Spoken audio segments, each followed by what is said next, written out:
Good vibrations, yeah. X out. Oh, hello, Jason Alexander here, reporting live from the club at Carlton Woods Fazio with a refreshing pro show as we run through the dog days of summer. Upcoming on the show, we have a hard-hitting interview with the 20-year veteran of ESPN and SportsCenter anchor, Mr. John Anderson. We're also going to recognize a couple of our junior studs that have qualified for some major, and I mean major events over the United States coming up here this summer. So, let's dim the lights, set the mood, and grab a beverage of your choice. Because if you're ready, I'm ready. Let's do the pro show.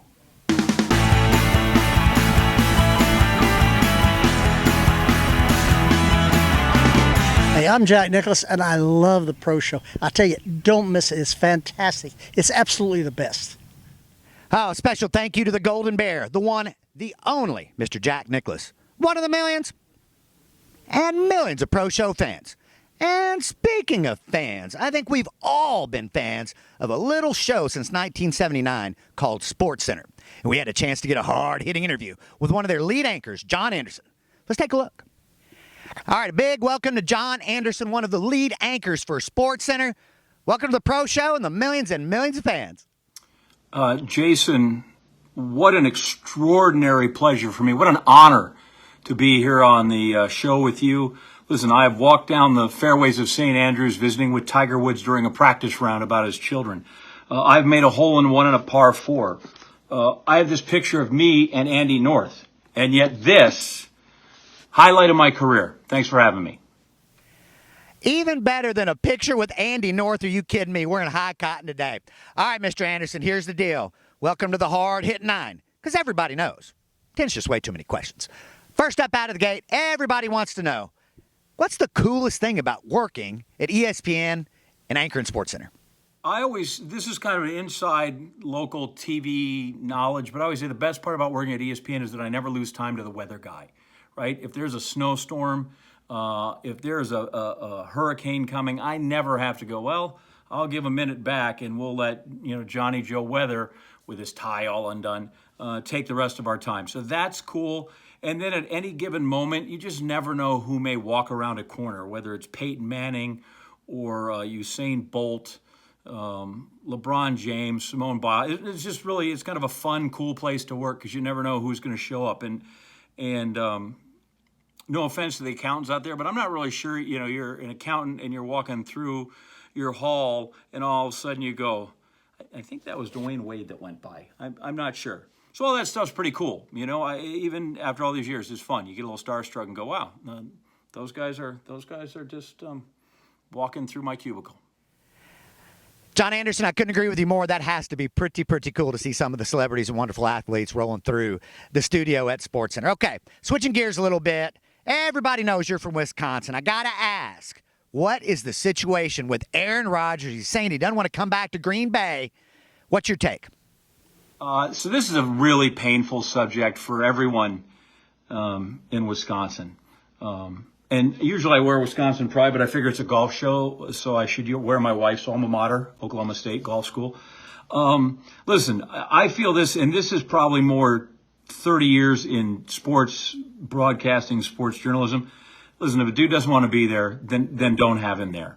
Go get what you can for him and move him on if he's really, truly going to be unhappy. I just feel like right now you've got management and Aaron, and they're all kind of at this four-way stop, and nobody knows who to go first. I wish he'd just say, hey, here's what I'd like to, I'm offended, and this is how you can correct it, but he hasn't done that yet. So I'd love to have him back. I think his best opportunity to win a Super Bowl is with the Green Bay Packers. I hope everybody comes to their senses, and whether it's money or just how to play nice, that he returns to Green Bay. But if not, I've been watching that team for 50 some odd years, and every Sunday when they run out on the field at 1 o'clock, they always have a quarterback. And it could be the case where this is the guy you drafted, Jordan Love, and you want him to play.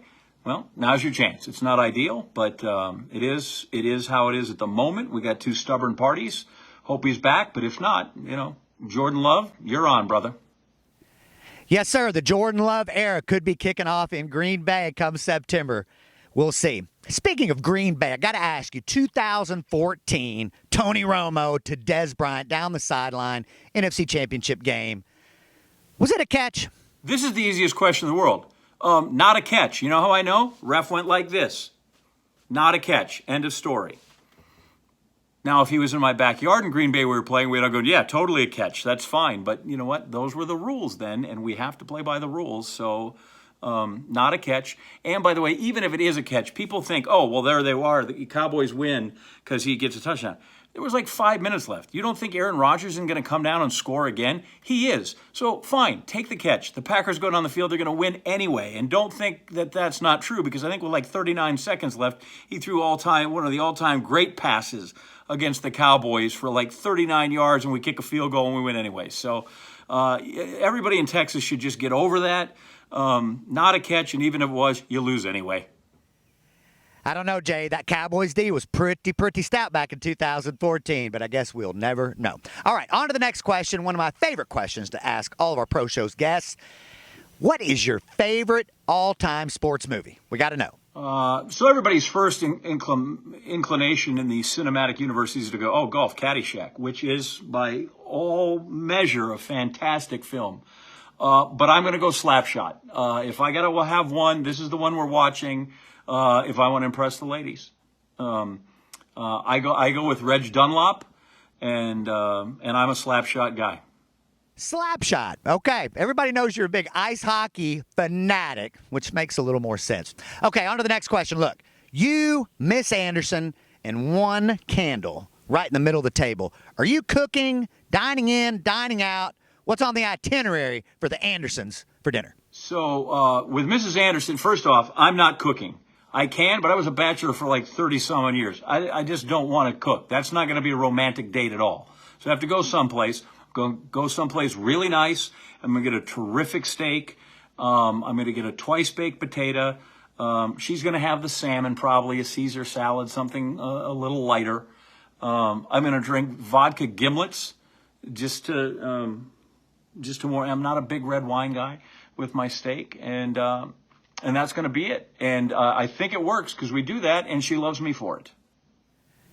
All right, that's one delicious dinner. And look, vodka giblets. All right, I think everybody might have to try that out. I know I will as well. Okay, we're rolling along here. You've been in the sports industry a long time, John Anderson. I got to know, what is your all-time favorite sports memory of your life? That is tough. So you're asking a guy who's worked in sports literally for 35 years and then who grew up on it to pick out great sports moments. Listen, I've seen Tiger Woods hit a golf ball. That's amazing in itself. I also saw Tiger Woods hit a golf ball on the 16th at the TPC Scottsdale for a hole-in-one. I was in that crowd. I was working there at the time. That was pretty good. I like to joke that I tell people that I saw Hank Aaron break the all-time home run record. I wasn't in Atlanta when he did it against the Dodgers, but as a kid, he got traded back to the Brewers, and I think I saw him hit number 743. But the point is, every time he hit a home run, he reestablished the record. So at that point, yeah, I saw him do that. I've seen guys high jump 7'8". Wasn't me, but it was awesome.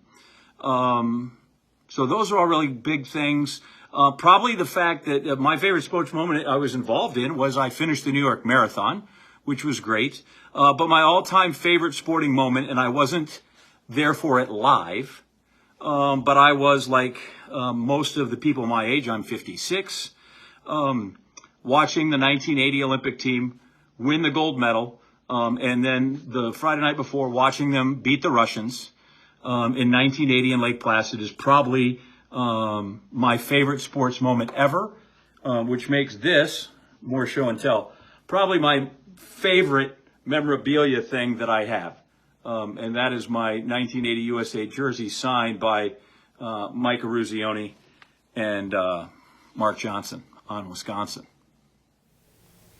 All right, Jay, those are some very, very cool sports memories, Hank Aaron specifically. Wow, to be a part of that is pretty awesome. Okay, moving along. One last round of golf for John Anderson. One more round of golf. One more time to put a peg in the ground. Where are you teeing it? So the last round I'm going to play, wow. Usually everybody asks, who's your foursome? Listen, I firmly believe that the game is best played with your best friends. Not that you can't make them out on the course when they go, hey, we're going to send a single down there with you. So I'm going to get together with my buddies. And while I have covered tournaments at Pebble Beach and I've been to St. Andrews and Master, all those are sort of bucket list guys. Those are bucket list places. Everybody's going to say those. So obviously they're ones that I'd love to play, but I'm going to do it one more time. I'm going to go someplace that I love, and I'll be with my buddies. And I'm going to go back to Tulsa, Oklahoma, and I'm going to go to Southern Hills, which is just such a terrific Perry Maxwell design and a wonderful course, home to the PGA Championship in 2021. And I'm going to go play there. And then if I need an emergency 9, and I'm granted that, then I'm going to go to Village Greens, which is just this little muni in Green Bay, Wisconsin, where I grew up. And would love to just go back and play that one last time, including those just really brutal long par 5s, number 8 and 9. There is no back 9. We just got 9. You want to play 18? We'll just spin it around. All right, we have a smorgasbord of holes there for John Anderson's final round of golf. I absolutely love it. Okay, speaking of pegging it, Jay, we all know you can play a little bit, but who is the best? Who is the best golfer of all the on-air personalities for ESPN? We know Van Pelt. We know Van Pelt can play a little bit, but who's the best? Van Pelt, obviously great player, great company, really funny. Good move for a guy that's 6'7", right? So tall, keeps it upright. Flat can be fatal for guys like that. The best player in the place, hands down, is John Bucci-Gross. Go with Bucci. He can really hit it. I mean, he's been down to like a 2. I don't know where he's playing at now, but he's just really good. Never gives up on par. A great partner, always keeping you upbeat. Always says, hey, watch that thing. It's going to be a little quick. Or, not unwanted advice, really good, helpful things. So he's terrific. Mike Eves is a fantastic golfer. Just really long hitter, Mike Eves. Carl Ravitch is really good. But if I got to pick somebody and go, okay, here we're gonna go the two of us and see if we can win the old club 2-ball or the 2-man scramble, I'm going with Bucci. Bucci-Gross. Bucci, really? Who'd have thunk it? Bucci-Gross for the win. Look, John Anderson, we've made it through the hard-hit 9, upright and unscathed. I cannot thank you enough for taking the time. This has been awfully cool. Jason, again, thanks for having me, man. It's a career marker. I don't know, maybe I get a copy and I set it next to that ball for my hole-in-one that I can see over here in the office. Put it next to that old bullseye putter I have that is terrible. But to be on the Pro Show, this is great. I'll be honest, I'm a little pissed that maybe Stan Verrett was before me because I got to give him strokes. But that's fine. And if you're in Carlton Woods, I was there. So if you find a ball with a 34 on it, kind of a unique number that I play, that's for Walter Payton. That's mine. Just put it in the pro shop. I'll come get it. Enjoy the summer. Enjoy the heat. Enjoy the humidity and all that goes with it. And I don't say that facetiously because I live in Connecticut and it is 48 and it is rainy about 11 months out of the year. So enjoy. Jace, thanks so much. Appreciate it. And again, Des dropped the ball. All right, a big thank you to John Anderson. And look, in my book, it was a spectacular catch by Des Bryant. And speaking of spectacular, we had some spectacular golf being played by 2 of our young studs here at the club this summer. Aaron Pounds qualifying for the U.S. Junior Amateur, reaching the round of 32. Aaron, wonderful playing. We look forward to how well you can do next year. I think round of 4, maybe even a W next year. We're all looking forward to that. And Mason Nome qualifying for the U.S. Amateur, being played at Oakmont here in a couple weeks. All eyes will be on you, Mason. And then finally, who's keeping score? The old Consummate Pros teeing it up in the Texas State Open starting Tuesday. So best of luck to us all, especially me.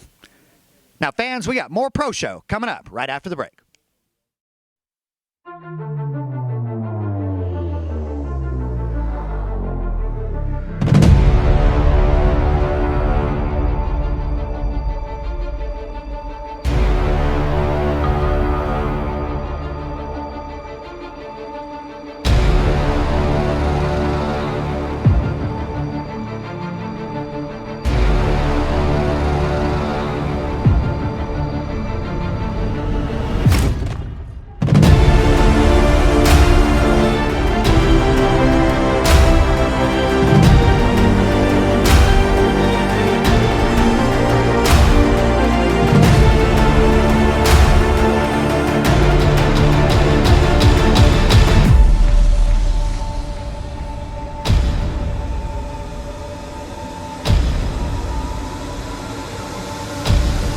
on the Action News.